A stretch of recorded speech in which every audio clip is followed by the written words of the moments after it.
Welcome back to SwitchCorner, my name is Alex and today we're going to be taking a look at Darksiders 3 on the Nintendo Switch. The long awaited third chapter, how does this one close out the core trilogy? Is it worth an add to the library? And maybe most importantly, how does it perform on the Switch hardware? Now I say that because this one, historically on other platforms, it's had its fair share of issues. So without luck, hit subscribe if you love the Switch, as much as we all do here. Join our growing family and let's get started.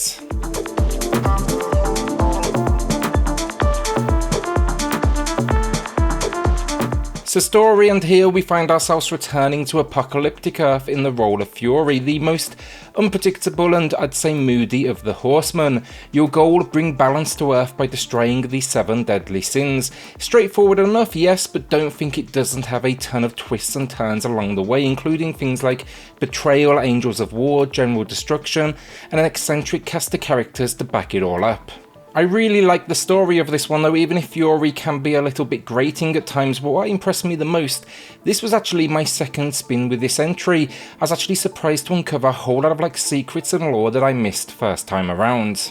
Alongside that core story then, we do get 2 DLC packs as well. First, the Crucible, which it's a wave-based mode that unlocks after defeating the first sin, and then Keepers of the Void. In this one, Fury visits what's called the Serpent's Holes to deal with an ancient threat. Neither DLC is particularly story-rich, but it does add some extra lore, and I wanted to give it a quick shout-out because I think the marketing on the Switch build of this game, it's been a little bit weak honestly, and many may not know this one, it's essentially a complete edition. So gameplay, and at its core we have a hack and slash adventure. If you've only played the first 2 entries, this one, it moves away from the almost arcade action they may be known for and aim for something that's a whole lot more strategic, set around what is a heavy dodge system that's going to be key to your success. If that's not what you're looking for though, you can opt to play the more traditional setup that you may know, but honestly, look, give it a shot because I think the combat in Darksiders 3, it's the best by far it's ever felt. It's also probably the hardest entry of them all, that's including even when you choose the easiest of the 4 difficulty options. These enemies, they are absolutely out for blood. There's even a mode in here called Nightmare Mode, and what happens here is if you die, it wipes your save entirely and you've got to start the game all over again. The combat though, just great fun honestly, not only because it's strategic, but because it constantly evolves throughout your playthrough. You'll start with what's called the Barbs of Scorn, think essentially a barbed wire whip attached to the X button, but with progression you'll unlock a fair few more, including a throwing blade that can target multiple foes, a fire-based weapon, electricity, a big old hammer, and then even a blade. These additional weapons though, they're actually attached to basically Fury's appearance. All you do is you tap the L button and then a corresponding face button and you will see her appearance change and the weapon she is using. This will also help with exploration. Each weapon though, it comes with not only a different pace but will need to be strategically placed against the right enemy type. My main go-tos for my playthrough, that was fire and electricity, as they dealt some serious damage following the strike thanks to the elements contained. Alongside that hacking and slashing then, it's all about the dodge. Time that dodge just right and you'll find yourself entering slow motion for what is a split second. Here you can just unleash some devastating counter attacks. It's particularly useful against many of the game's boss moments, which just often, honestly, they just absolutely tower over you. When it comes to the enemies you'll be facing off against as well, it's actually kind of old school this one, in the sense enemies frequently kind of repeat themselves, they'll have the same attack patterns. It's figuring out these patterns that's going to be key to your survival. You know, when do you strike, when do you dodge, when do you even run for cover? It's not the smartest of AI, but there's something incredibly satisfying in mastering each enemy and destroying them as they attempt to overwhelm. This one though, it's not just a constant loop of hacking and slashing, but a whole lot of exploration and even some minor RPG elements as well. The world, it contains some sizable locations, but it's not open world, more think a set of interconnected sandbox locations that you will need to explore. These, they often contain some basic environmental puzzles to progress. I would say the puzzles here, it's the weakest part of the gameplay, relying on repetition of what you've seen before, but it never slows down the pace too much that it should really bother you. The platforming's good fun then, outside of what I would call the whip swing. I don't know, this just felt a little unresponsive. I was always a little nervous to use it when the moments did come up because I had a couple of falls that led to my death because the game, it decided to play out an attack animation instead of the intended swing. Then the RPG elements, and first off you'll be leveling Fury up. You'll do this by collecting what are souls from your enemies and trading them with a merchant. In turn, each level awards an attribute point, and this can be assigned to increasing your health, strength, or your secondary abilities and attacks. Finding what is a good character balance, that's going to be a good start, and just ensuring you shape these areas around your playstyle. Outside of that then, there's a whole lot of items attached to the D-pad. Think health, because health in this game, it doesn't regenerate. You might want to buffer a weapon, maybe you'll just increase your strength temporarily. You'll be using these items that are earned from enemies, they drop them, maybe you'll find them around the world, maybe you'll purchase them in the store. When it comes to these items, I will say the game, it can be a wall of text at times, so it may take a little bit of experimentation just to kind of get a grasp of what they actually do. Then the merchant that I spoke about, that also doubles as a save point, and you can even attach items and kind of add-ons to weapons to make them even stronger. Onto issues then, and first off, there's a fair few systems in this one, and while I wouldn't call it a bad thing, it's for sure not a game into like holding your hand, through its systems. It's very much a game that's going to tell you once and never again, so just make sure you're paying attention. Good example of this, you can actually level up armor and weapons at a certain location. I missed this on my first playthrough, made my life a whole lot easier knowing this the second time around. The major issue for me though, and it always has been, it's not a game that saves constantly, rather it's checkpoints. These are dials on the ground that illuminate. First, they can be few and far between.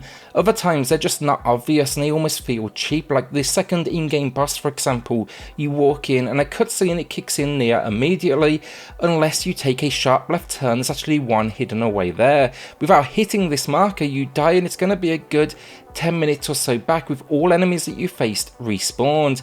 It's fine as a system goes, but could do with a little bit more polish to make it feel a little less, I guess, unfair. Finally, the frame rate for issues, and sadly we have a problem here. It starts off, honestly, that first couple of hours solid enough, but sadly it just can't keep it up. Now, my understanding of this game on PS4, first of all, it was aiming for like 30 frames per second and had more than a few issues. Surprisingly, on the Switch it's actually aiming for 60, though rarely gets there, more like I'd say 40. But as you progress, the world opens up, these locations get bigger, and I saw as low as like 1920 with some serious stutters. It's never fun, but it's especially not in a game designed around split-second decisions and perfectly timed, like, acrobatic dodge maneuvers. Alongside this then as well, at about the halfway mark, loading screens begin to appear, almost think mid-progression. The first half of the game, it's the intended moments, the game fades to a black screen, but it just can't keep up with the scale, and moving through things like, just think doors, just through locations generally, you'll find the game actually freezes, a loading icon pops up on screen and you'll be there waiting, often honestly like with enemies on your tail. I wish I had better news, and I'm going to be transparent here, it's rare I cover a game on the channel without finishing it, but I struggled here and I actually ended up walking away before the end game. The first half or so of the experience, so it was fantastic, but between the frame rate issues and the loading screens, for me it just broke immersion and it made it absolutely more difficult than it needed to be. I ended up resorting to dropping down the difficulty to the easiest just to kind of try and keep up. Also, honestly, platforming in third person can be awkward at times. It brings in the typical, often, awkward camera moments. The frame rate just kind of elevated that frustration.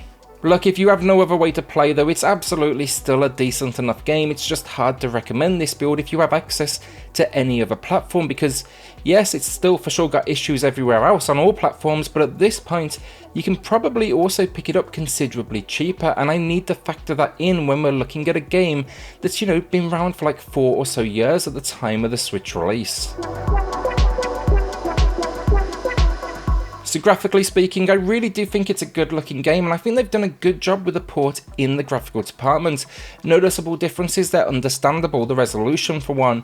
It seems to be adaptive, and then textures, they've taken a big hit, but when you factor in, the scale of this world, I was impressed with what I felt was relatively like minimal popping, and characters, the locations, the enemies, they are here absolutely intact with some seriously like flashy animations and designs. I've always loved like the world of Darksiders, and that's no different here.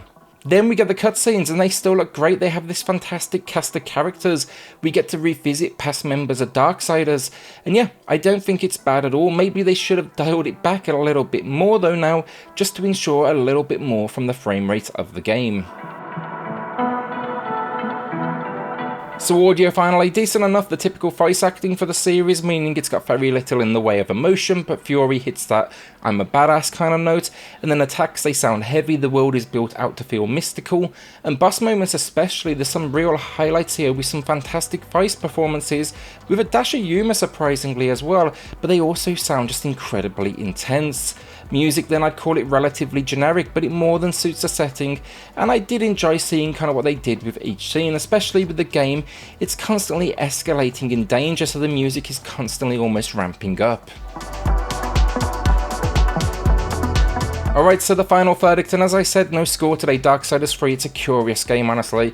I've always liked its spin on the formula and its departure from the norm with this great combat system and reward built around skill. Sadly though, it's never been the best performance wise no matter the platform, and that is very much the case here as well on the Switch. It's funny though as well, it starts really good, but somewhere around the midway point, I'd say about 6-7 hours into the game, it loses its grasp on performance, and it quickly starts to see constant frame rate issues, you know, typically in larger locations or battles, and then there's just that immersion breaking loading.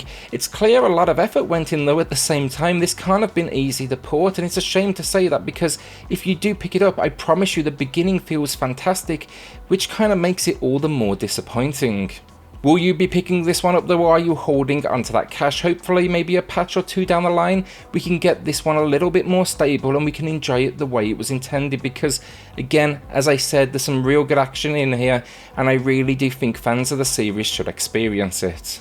With that then, a shout out to the patrons of the channel who are just going above and beyond to support SwitchCorner. It helps more than you know, so thank you all so much. Then hit subscribe if you love the Switch, as much as we all do here. Join our growing family, and I'll see you all on the next video. Thanks everyone.